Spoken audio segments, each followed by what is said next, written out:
मैं जानता हूं 2 और 2 का जोड़ 4 होता है, लेकिन 5 बनाने के फॉर्मूले पर काम कर रहा हूं और दूसरों को भी उसमें उलझा रखा है, ताकि कोई ये न पूछ ले कि इससे आगे के गणित और सही गणित आपको आता भी है या नहीं।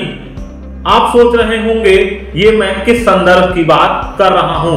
दरअसल संदर्भ में बिहार के विशेष दर्जे को लेकर के राजनीतिक जो ड्रामेबाजी हो रही है उसके संदर्भ में बात कर रहा हूं। बात नीतीश कुमार की कर रहा हूं, जो जानते हैं कि आज की परिस्थिति में विशेष राज्य का दर्जा और विशेष श्रेणी का दर्जा मिलना नामुमकिन की तरह है। वो जानते हैं, उसके बावजूद बिहार की राजनीति को उसी के इर्द गिर्द घुमा रहे हैं, आपस में गठबंधन के दल लड़ रहे हैं। हमारा शेयर होता है केंद्र सरकार का सबसे ज्यादा उत्तर प्रदेश के बाद, हमसे ज्यादा आबादी है महाराष्ट्र की, हमसे बराबर की आबादी है बंगाल की, उनसे भी हम 5% ज्यादा पैसा बिहार सरकार को मिलता है और बिहार सरकार के अपने भी तरह से रेवेन्यू कलेक्ट करना पड़ेगा। यह नहीं चलेगा कि आंध्र प्रदेश, तमिलनाडु और केरल पैसा कमाए और दूसरे प्रदेशों को दे। दरअसल इस वीडियो के माध्यम से मैं विशेष राज्य और विशेष श्रेणी वाले राज्य आपको मैं एक वीडियो में क्लियर करूंगा कि ये दोनों चीजें अलग अलग हैं। विशेष श्रेणी का दर्जा और विशेष राज्य का दर्जा, ये दोनों अलग अलग चीजें हैं। इस वीडियो के माध्यम से मैं देश में विशेष श्रेणी दर्जा प्राप्त राज्य और विशेष राज्य का क्या इतिहास रहा है, इसको लेकर के मैं जानकारी दूंगा। नमस्कार, मेरा नाम है ब्रजमोहन मिश्र और आप देख रहे हैं लेंस.live। 11 दिसंबर 2018 को आंध्र प्रदेश से टीडीपी के सांसद एम मुरली मोहन लोकसभा में एक सवाल रखते हैं और सवाल का जवाब देने के लिए खड़े होते हैं तत्कालीन गृह राज्य मंत्री हंसराज गंगाराम अहीर। ठीक 3.25 साल बाद इसी महीने की 2 तारीख को अमूमन कमोबेश यही सवाल जेडीयू के राष्ट्रीय अध्यक्ष और सांसद राजीव रंजन सिंह और लल्लन सिंह उठाते हैं और जवाब देने के लिए खड़े होते हैं योजना मंत्रालय समेत कई मंत्रालयों के स्वतंत्र प्रभार के केंद्रीय राज्य मंत्री राव इंद्रजीत सिंह। और दोनों सवालों में केंद्र का जवाब ना के तौर पर होता है। यह सवाल था, क्या उनके राज्य को विशेष श्रेणी का राज्य, जो आंध्र प्रदेश ने पूछा और जो बिहार ने पूछा, विशेष राज्य का दर्जा मिलेगा या इसका प्रावधान है? यदि है तो क्या है और अगर नहीं है तो क्यों नहीं है? केंद्र सरकार ने स्पष्ट तौर से 2018 में भी जवाब दिया और इस महीने में भी यही जवाब दिया कि ऐसा कोई प्रावधान नहीं है और हम किसी को विशेष श्रेणी के राज्य का दर्जा नहीं देने जा रहे हैं। चलिए अब आपको बताता हूं विशेष श्रेणी दर्जा प्राप्त राज्य और विशेष राज्य का क्या इतिहास रहा है। क्या विशेष श्रेणी वाले राज्य का दर्जा का कॉन्सेप्ट अभी देश में है, खासकर 14वें वित्त आयोग की सिफारिशों को लागू करने के बाद, जबकि योजना आयोग भंग हो चुका था और नीति आयोग का गठन हो चुका था। विशेष श्रेणी वाले राज्य की अवधारणा सबसे पहले 1969 में 5वें वित्त आयोग के दौरान आई, जब योजना आयोग के अध्यक्ष गाडगिल मुखर्जी हुआ करते थे।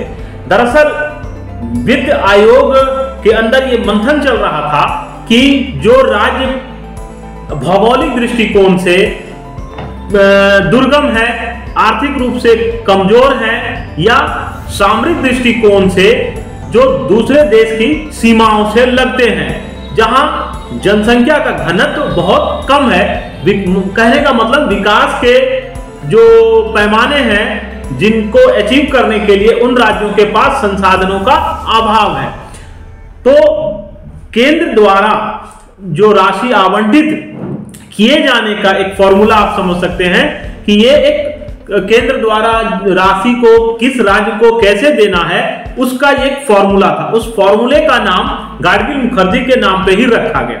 सबसे पहले 69 में 1969 में 3 राज्यों को विशेष श्रेणी का दर्जा दिया गया। ध्यान रखिएगा, अभी मैं विशेष श्रेणी वाले राज्य की बात कर रहा हूं। तो विशेष श्रेणी का दर्जा दिया गया, उनमें 3 राज्य, सबसे पहला जम्मू कश्मीर और उसके बाद नागालैंड और असम था। इन 3 राज्यों को सबसे पहले देश में विशेष श्रेणी का दर्जा दिया गया। अब आप इसमें एक चीज देख लीजिए कि जम्मू कश्मीर पहले से विशेष दर्जा प्राप्त राज्य था और अब 69 में उसको विशेष श्रेणी वाला भी राज्य का दर्जा दिया गया। यानी कि दोनों जो कॉन्सेप्ट है, दोनों जो चीज है वो अलग अलग है। मैं इसके बारे में कुछ और आगे जाकर के विस्तार से बताऊंगा। इसके बाद 1974 से लेकर के और 1979 तक और 5 राज्यों को विशेष श्रेणी का दर्जा दिया गया। खासकर जो नॉर्थ ईस्ट के 7 सिस्टर्स जिन राज्यों को कहते हैं, उन राज्यों को विशेष राज्य का दर्जा दिया गया। उसमें हिमाचल प्रदेश, सिक्किम, मेघालय, त्रिपुरा ये राज्य शामिल थे। 1990 में इसके बाद अरुणाचल प्रदेश को और मिजोरम को भी ये दर्जा, विशेष श्रेणी के राज्य का दर्जा दिया गया। इसके लंबे अंतराल के बाद जब देश में 3 राज्यों का विभाजन हुआ, यूपी से बढ़ के उत्तराखंड जब अलग हुआ, तो उत्तराखंड को विशेष श्रेणी का दर्जा दिया गया। अब ये जितने भी अब इसका मतलब है कुल मिलाकर के देश में 11 विशेष श्रेणी प्राप्त जो है राज्य हो गए। इसके बाद 2014 में नरेंद्र मोदी की सरकार आई। नरेंद्र मोदी ने, और ये कौन देता था? राष्ट्रीय विकास परिषद, नेशनल डेवलपमेंट काउंसिल जो है वो इसका दर्जा देती थी। तो ये योजना आयोग के तहत काम करता था। अब 2014 में जब नरेंद्र मोदी की सरकार आई तो योजना आयोग भंग हो गया और नीति आयोग का गठन हुआ। और इससे पहले 14वें वित्त आयोग का गठन हो चुका था कांग्रेस के रिजीम में ही, जिसने अपनी रिपोर्ट मोदी सरकार के आने के बाद दी और 2015 में 14वें वित्त आयोग की सिफारिशों को लागू कर दिया गया। और इसमें जो राज्यों के दरमियान, राज्यों को जो केंद्र से आवंटित राशि को बांटने का जो फॉर्मूला तय किया गया, जिसको सिफारिश की गई और जिसको मान लिया गया, उसके तहत जो प्रतिशत था उसको बढ़ाकर के 42% कर दिया गया। जो केंद्र जितना प्रतिशत राशि पहले दे रही थी, 30 से 32% के करीब, उसको बढ़ा करके 42 कर दिया गया था। इसको लागू होने के बाद, चूंकि पहले जो विशेष श्रेणी वाला कॉन्सेप्ट 5वें वित्तीय आयोग की सिफारिश के आधार पे हुआ था, गाडगिल फॉर्मूला के तहत हुआ था, तो वो राशि के वितरण का फॉर्मूला था। अब चूंकि राशि के वितरण का नया फॉर्मूला बन गया, तो पिछले वाला फॉर्मूला खुद ब खुद समाप्त हो गया। उस दृष्टिकोण से आज की तारीख में आप मान सकते हैं कि कोई भी विशेष श्रेणी वाला राज्य नहीं है। जो सहायता है वहां की किसी राज्य की आबादी या आर्थिक विकास को देख करके स्पेशल पैकेज या स्पेशल सहायता के तौर पे दिया जा रहा है, लेकिन वो श्रेणी के नाम पर, विशेष श्रेणी के नाम पे जो राशि के वितरण का फॉर्मूला था, वो 14वें वित्त आयोग की सिफारिश को लागू करने के बाद समाप्त हो गया। इससे स्पष्ट है कि अभी किसी भी राज्य को विशेष श्रेणी का दर्जा, और उस तरफ जम्मू कश्मीर जो राज्य था वो राज्य भंग हो गया, अब वो केंद्र शासित राज्य है, तो जम्मू कश्मीर भी विशेष श्रेणी वाले में नहीं रहा। और अब कोई भी राज्य विशेष श्रेणी में नहीं है। आपको साफ कर दूं कि संविधान में कहीं भी विशेष श्रेणी वाले राज्य को लेकर कोई प्रावधान नहीं है, कोई प्रोविजन नहीं है। अब ये सोचने वाली बात है कि बिहार विशेष श्रेणी का दर्जा क्यों मांग रहा है, अगर उसको पैमाने पर उसके एक ही बिंदु है, आर्थिक पिछड़ापन। हालांकि बिहार सरकार पिछले 15-16 साल में जो काम कर रही है वो अपने आप को प्रचारित करती रही है कि उन्होंने आर्थिक मोर्चे पे अच्छा काम किया है। समय समय पर विशेष श्रेणी की मांग को लेकर के एक ऊंचाई तक जाती है मांग, और उसके बाद वो फिर ठंडे बस्ते में चली जाती है। कुल मिलाकर के आप कह सकते हैं कि ये एक पॉलिटिकल, नीतीश कुमार का ये पॉलिटिकल स्टंट है, ताकि लोगों के जहन में ये बात जाए कि हम काम करना चाह रहे थे, लेकिन हमारी जो मजबूरियां थी उसको केंद्र सरकार ने नहीं समझा। खैर, अगर विशेष श्रेणी का दर्जा प्राप्त होता है, उस स्थिति में उस राज्य को क्या लाभ मिलता था, यह भी आपको जानने की जरूरत है। जैसे उद्योग लगाने के लिए उत्पाद शुल्क पर छूट मिलता था, किसी भी योजना, अगर कोई योजना है तो उसकी 90% राशि केंद्र सरकार और 10% राशि राज्य सरकार को, और 10% राशि जो राज्य सरकार को देनी होती थी, उस राशि को भी केंद्र सरकार लोन के तौर पे शून्य ब्याज दर पे लोन दे। सीमा शुल्क, उत्पाद शुल्क, आयकर स्लैब में छूट और कई तरह के करों को छूट में रखा जाता है, ताकि उस राज्य में उद्योग अधिक से अधिक लग सके और औद्योगिक और ढांचागत विकास हो सके।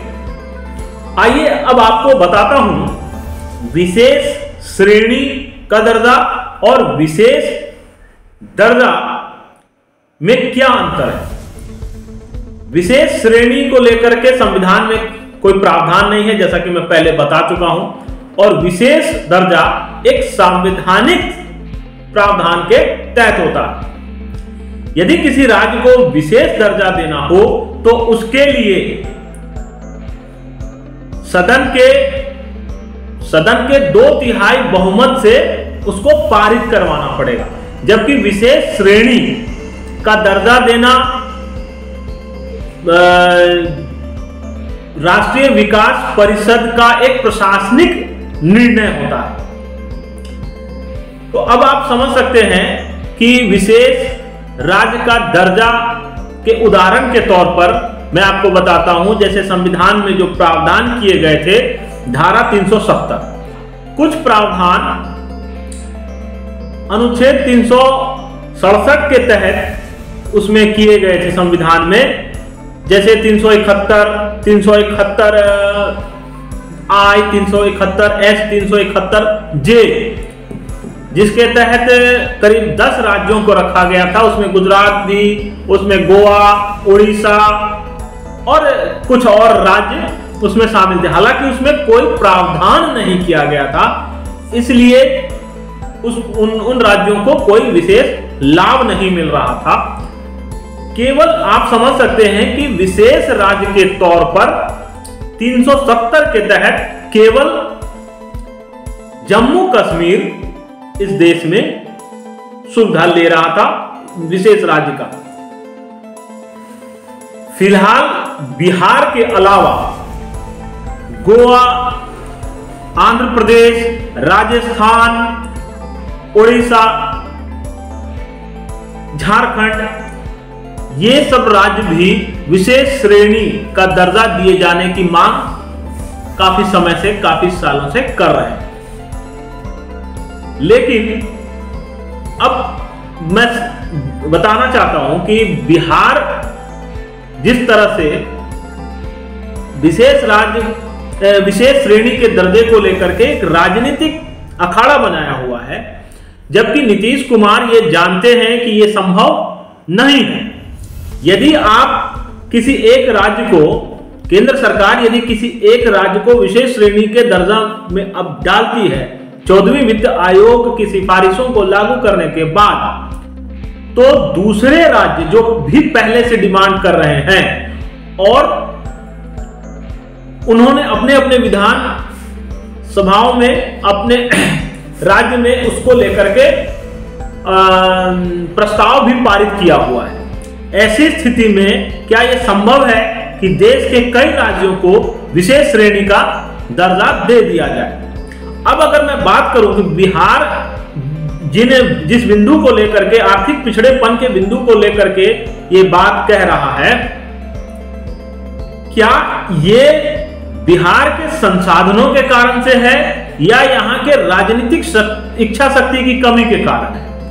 बिहार की जीडीपी देश में 14वें नंबर पर है, जबकि आबादी और क्षेत्रफल के हिसाब से हम 12वें नंबर पर है और आबादी के हिसाब से हम 3रे नंबर पर है।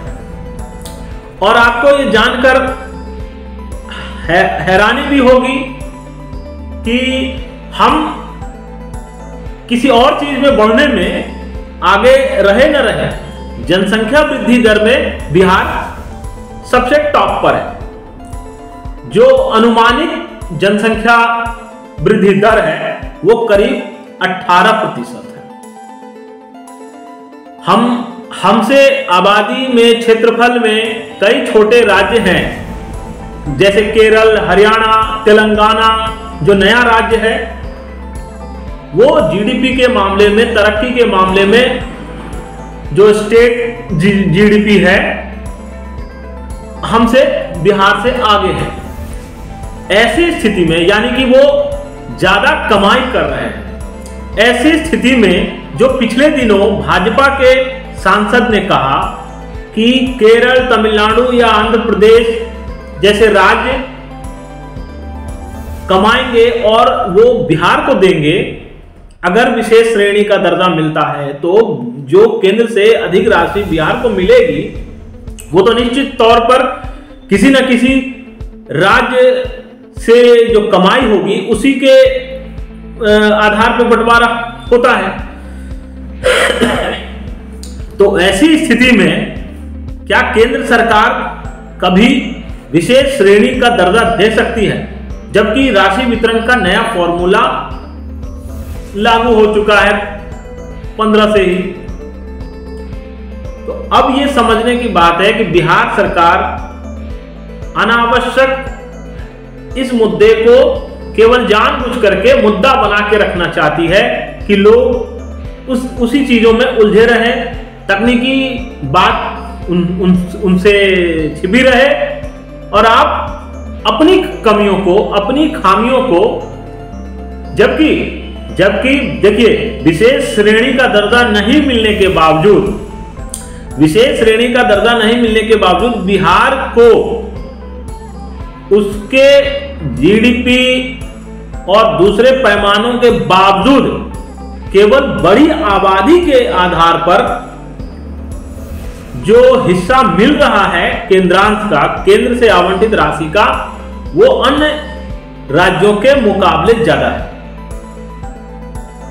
जो पिछले वित्तीय वर्ष में करीब 8 लाख करोड़ की राशि का आवंटन हुआ, उसमें से 10% बिहार को दिया गया, यानी कि 80,000 करोड़, जो कि उत्तर प्रदेश के बाद, उत्तर प्रदेश को दिया गया था 17% या 18%, और उसके बाद सबसे ज्यादा बिहार को दिया गया। जबकि जो देश का सबसे टॉप जीडीपी वाला स्टेट है महाराष्ट्र, उसे मात्र 6%। तो आप इससे अंदाजा लगा सकते हैं कि बिहार को विशेष पैकेज या विशेष सहायता के तौर पे तो ज्यादा मिल ही रहा है। हम ये नीतीश कुमार ये जानते हुए, सब कुछ जानते हुए, मेरा लबोलवाब यही है कि नीतीश कुमार इस मामले में केवल पॉलिटिकल स्टंट कर रहे हैं। 12-13 से ये जो मांग को लेकर के वो खेल रहे हैं, इस पाले से उस पाले में। कभी मामले को जो है ठंडे बस्ते में डाल देते हैं, और कभी जब उनको लगता है कि अब कोई सहारा नहीं है, तो एक कंधा चाहिए मुद्दे का, तो वो विशेष राज्य के दर्जे को उठा लेते हैं। देखने वाली बात यह होगी कि क्या विशेष श्रेणी के मांग को लेकर के जो टकराव भाजपा और जदयू में चल रहा है, वो दोनों के अलग होने तक जाके टिकेगा, या ये केवल बातों तक ही रह जाएगा। और मुझे ये लगता है कि ये बातों तक ही रह जाएगा, क्योंकि जो मांग करने वाले हैं नीतीश कुमार, वो खूब जानते हैं इसकी सच्चाई, कि ये जमीनी इसकी हकीकत क्या है। खैर, मैं इसी तरह के मुद्दों को लेंस की नजर से बारीकी से आपको बताने का प्रयास करते रहूंगा, और एक अगले मुद्दे के साथ, लेंस के एक्सप्लेनर के साथ मैं आपके साथ कल आऊंगा।